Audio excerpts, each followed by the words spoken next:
Olá, boa tarde. Com as pessoas mais tempo em casa por causa da pandemia, aumentou o número de golpes pela internet.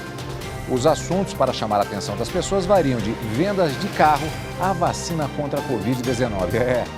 Para tentar inibir os golpes, um projeto de lei aprovado pelo Senado endurece a punição para crimes cibernéticos.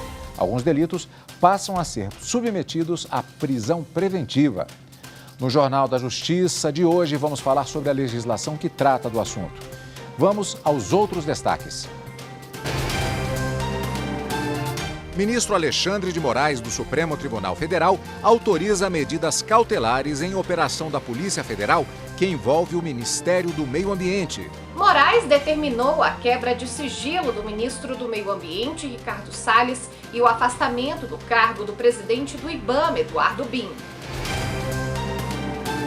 O plenário do Supremo deve analisar hoje processo que discute a necessidade de prévia negociação coletiva com o Sindicato dos Trabalhadores para dispensa em massa de empregados. E ainda, coloque o Jurídico Brasil OEA. Presidente do STF, ministro Luiz Fux, ressalta que o evento fortalece ainda mais parceria entre o Conselho Nacional de Justiça e a Organização dos Estados Americanos. Sob o propósito de construir e consolidar um direito interamericano voltado para cumprir os propósitos fundamentais de ambas as instituições.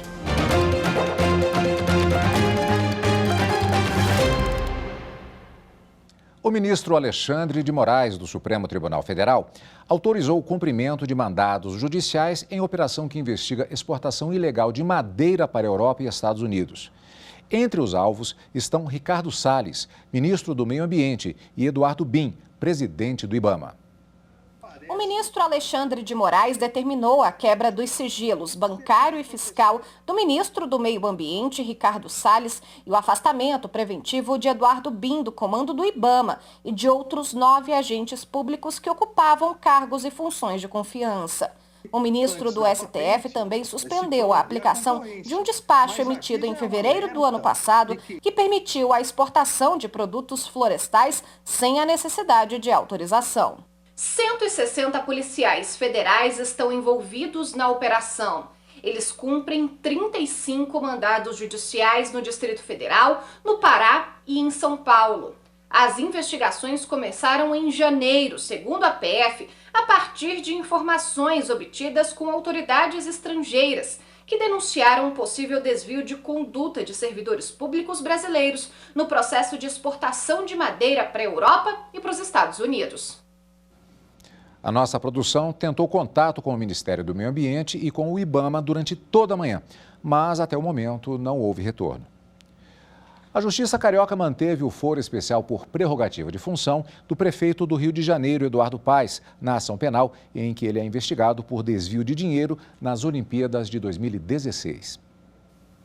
Por unanimidade, os desembargadores do TRF da 2ª Região do Rio de Janeiro negaram o pedido do Ministério Público Federal e concordaram com a relatora desembargadora Simone Schreiber que a ação que investiga o prefeito do Rio de Janeiro por desvio de dinheiro público deve correr na 2ª instância por causa do mandato eletivo.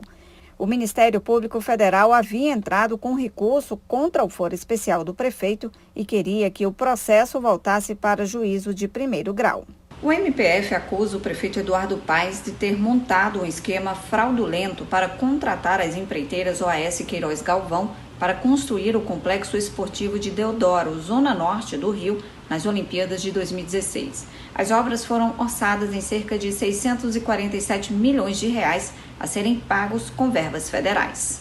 O MPF afirmou que o tribunal não teria pacificado o entendimento sobre a manutenção do foro especial em processos que envolvem fatos ocorridos em mandato anterior e que o precedente citado pela relatora na decisão se refere a inquérito e não a ação penal, como é o caso do atual prefeito.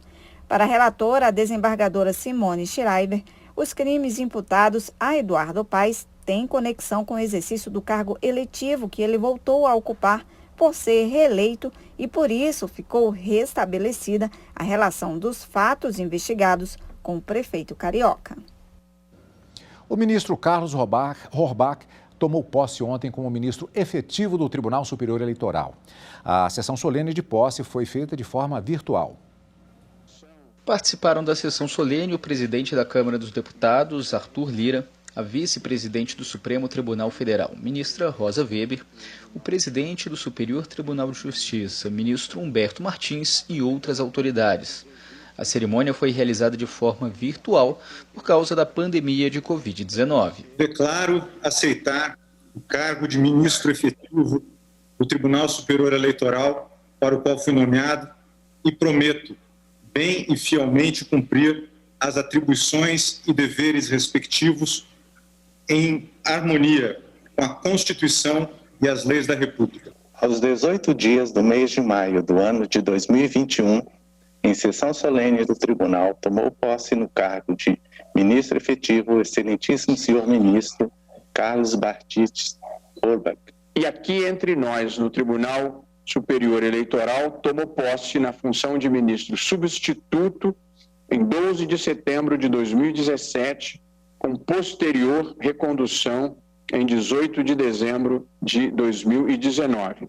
Desde então, tem contribuído de forma relevante para a defesa da democracia brasileira. O novo ministro efetivo atuou como ministro da Propaganda em 2018 e assume a vaga deixada por Tarcísio Vieira de Carvalho Neto. Gaúcho, Carlos Bastide Horbach se formou em Direito pela Universidade Federal do Rio Grande do Sul, onde também fez mestrado.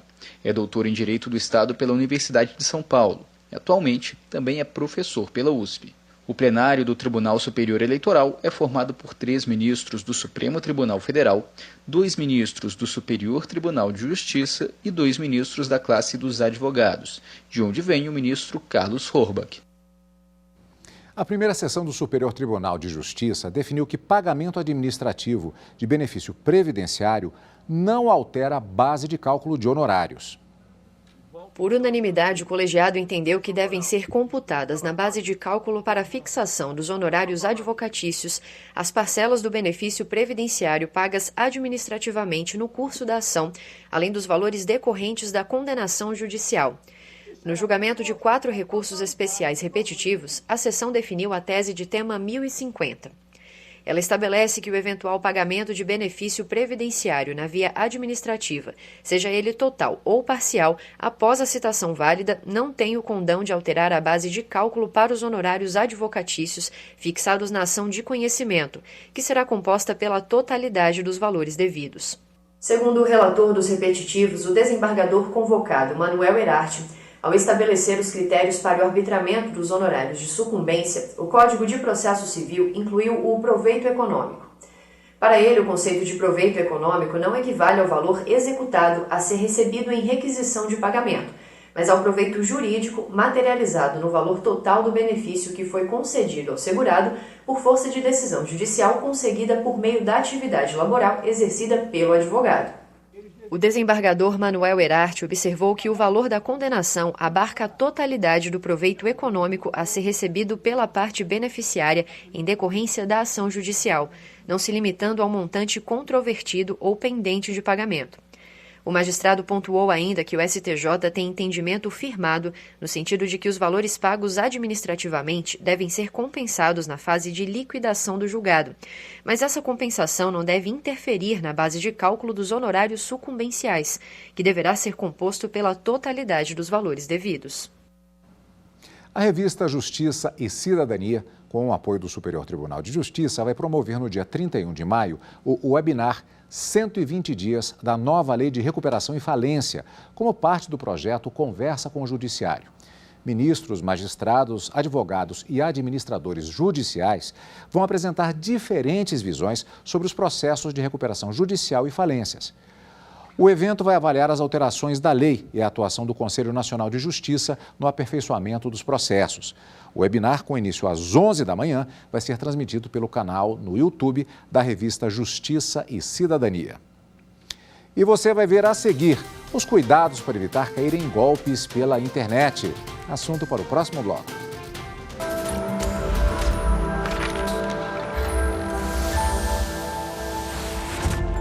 A Constituição é a lei máxima de um país, cuja finalidade maior é proteger a sociedade, através de diretrizes e princípios que serão seguidos por todos. A Constituição institui os parâmetros do sistema jurídico e consagra as normas, diretrizes e prioridades que foram legitimadas pela sociedade.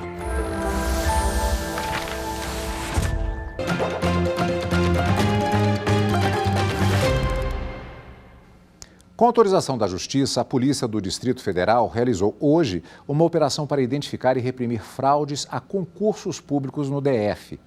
Essa fase da investigação está direcionada ao concurso da Secretaria de Saúde, realizado em 2015.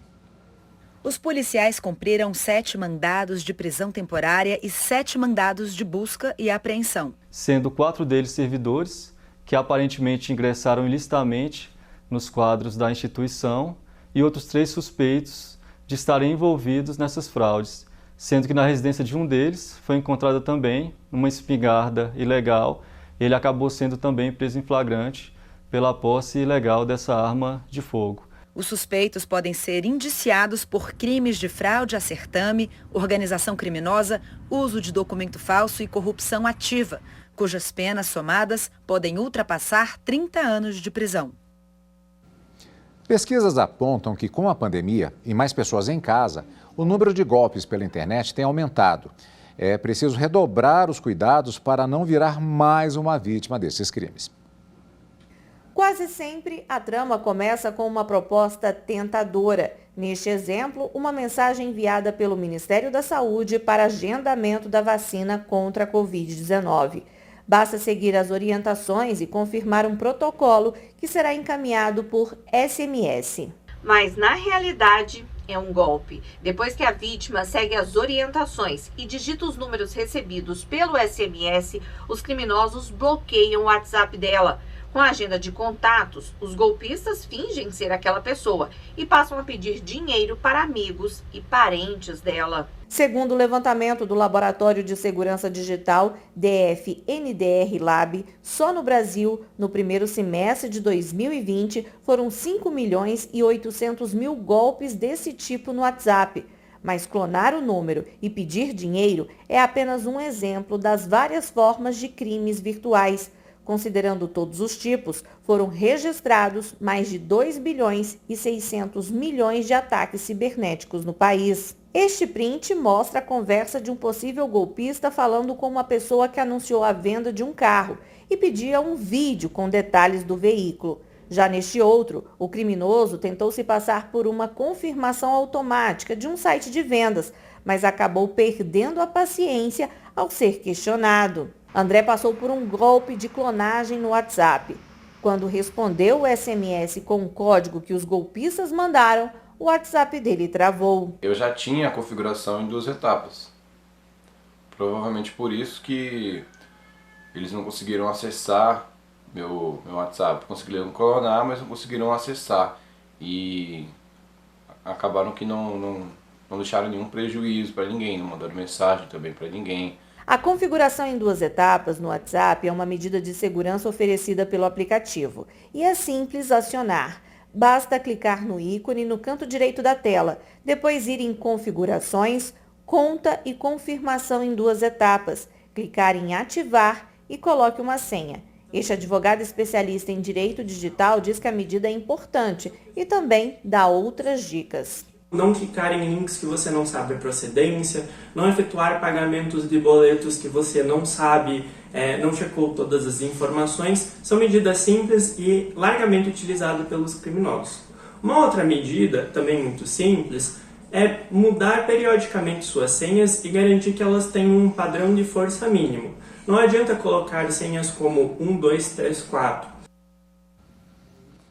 Pois é, e para detalhar o assunto, conversamos agora com o advogado Rafael Maluf, a quem eu dou, antes de mais nada, as boas-vindas. Obrigado pela sua presença conosco aqui no Jornal da Justiça, primeira edição, doutor.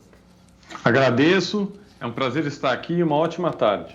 Doutor, vamos começar com o reforço de um ponto bastante específico nesse tipo de crime.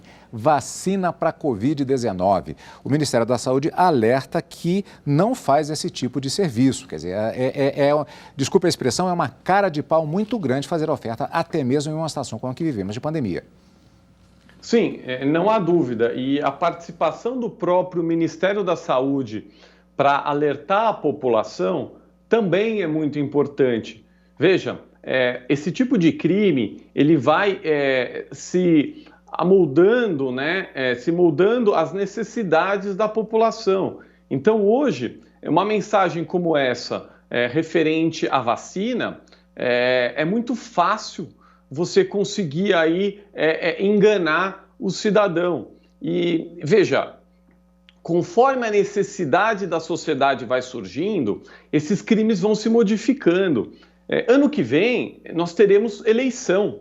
Então, é muito provável que esses criminosos se utilizem de informações eleitorais para o cometimento desses ilícitos, como clique aqui para você localizar a sua zona eleitoral. Então, é importante que o cidadão fique em alerta todo o tempo e tenha todas as cautelas antes de acessar qualquer link e qualquer informação encaminhada por meios eletrônicos. Além dos cuidados que o cidadão tem de tomar em relação a mensagens que sejam repassadas, vou até me repetir porque eu já usei essa canção em uma outra entrevista esta semana. Laranja madura na beira da estrada, tá bichada ou tem marimbondo no pé. Vale o mesmo princípio. Agora, também tem a questão da punição por parte do Estado. Vimos que o Senado Federal aprovou a PL do 4554, endurecendo as penas. Isso pode ser um instrumento importante no combate? Veja, em primeiro momento, a sociedade pode ter uma sensação de que o aumento dessas penas possa coibir essas condutas criminosas. Eu vejo que a gente tem que ter procedimentos antecedentes ao aumento da pena. Pelo seguinte, para que haja pena, deve ter ocorrido provável inquérito policial e um processo. Então, eu acho que a forma mais efetiva para o combate a esse tipo de delito cometido por meios eletrônicos é a sociedade estar em alerta e dar treinamento e aparelhamento à Polícia Civil e Federal para investigação desses delitos. Então, não adianta só você aumentar a pena e não dar à polícia instrumentos de investigação, tá certo? Eu acho que são condutas concomitantes. Então, eu reitero, treinamento e aparelhamento da Polícia Civil e Federal é primordial para o combate a esse tipo de delito. Doutor, quem é vítima de um crime desses, o que ela deve fazer? Ela procura uma delegacia especializada, qualquer posto da polícia? Qual a melhor forma de agir? Olha, em primeiro lugar, nem todas as cidades, municípios conseguiram instalar delegacias especializadas em crimes eletrônicos. Provavelmente há apenas em grandes capitais. É importante, sim, que comunique a autoridade policial a respeito desses crimes, não se sintam envergonhados.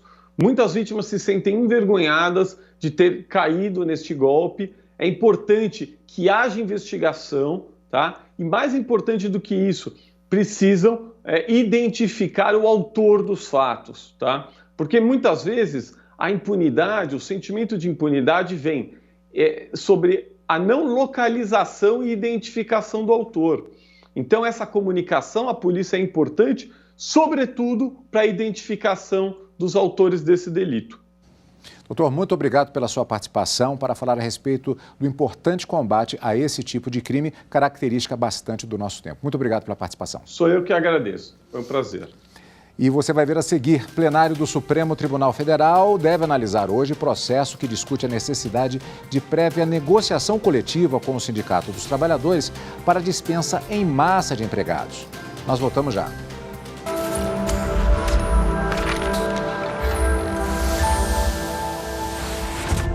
A Constituição da República é um instrumento legal máximo da nação. Ela nos traz os fundamentos do Estado Democrático de Direito, norteia os valores e princípios que devem ser perseguidos pelo Estado. Serve ainda de baliza limitadora para todas as demais normas que jamais devem contrariá-lo. E principalmente assegura os direitos e garantias fundamentais de todo e qualquer cidadão.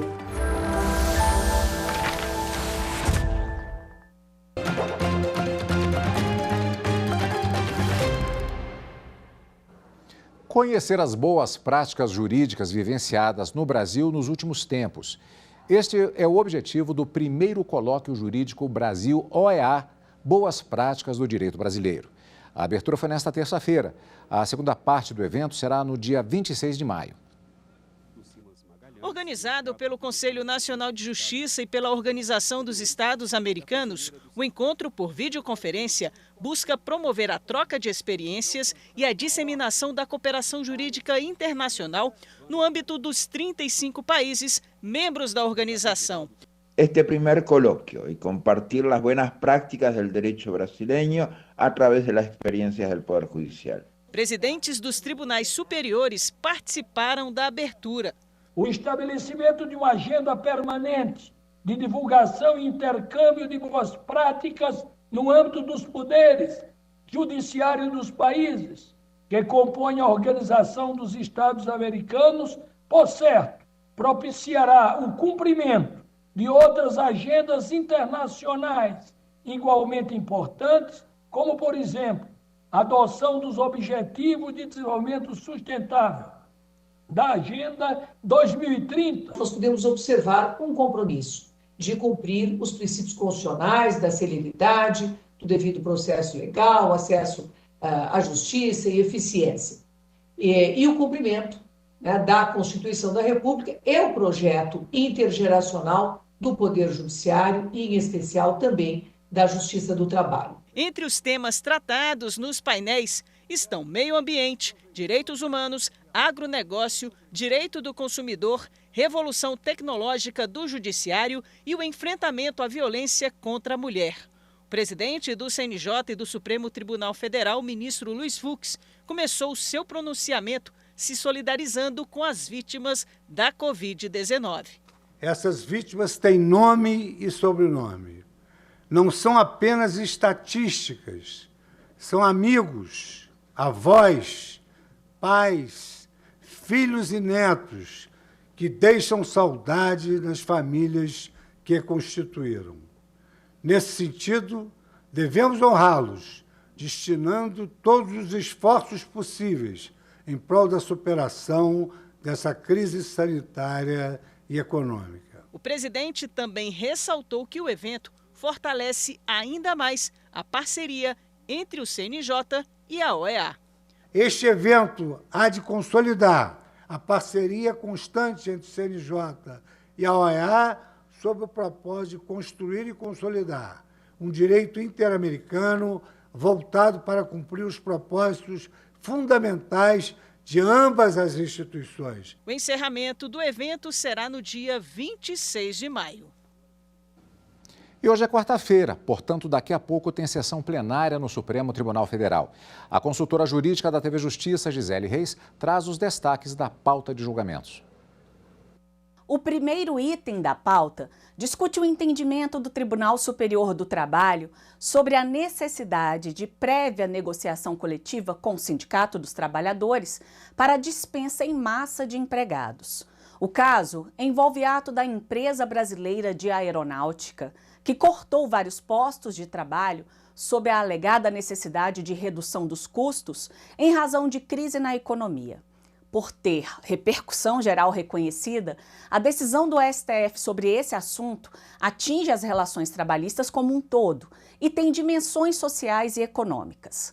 O plenário deve ainda julgar o recurso em que se discute a competência da Justiça Federal para julgar ações de interesse da União com o objetivo de modificar decisão irrecorrível proferida pela Justiça Estadual.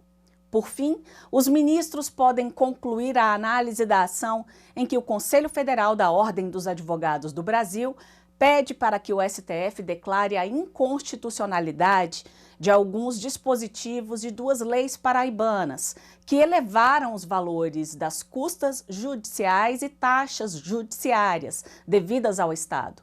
A OAB argumenta que a legislação dificulta o direito de acesso à justiça previsto na Constituição Federal. O relator, ministro Edson Fachin, julgou a ação procedente em parte. O ministro Dias Toffoli negou o pedido. Na sessão de hoje, o julgamento deve ser retomado com o voto vista do ministro Gilmar Mendes. E no Direto do Plenário, daqui a pouquinho, você acompanha todos esses e outros julgamentos que sejam apregoados, chamados pelos ministros para decisões, formatando a jurisprudência brasileira. Sempre no Direto do Plenário, você acompanha toda a sessão ao vivo. No final de semana também, o Plenárias com os principais momentos da sessão de hoje e de amanhã, quinta-feira, sempre aqui na TV Justiça. E o Jornal da Justiça de hoje fica por aqui. Obrigado pela sua companhia. Eu lhe espero, portanto, daqui a pouquinho, 2 horas, no Direto do Plenário. Tchau!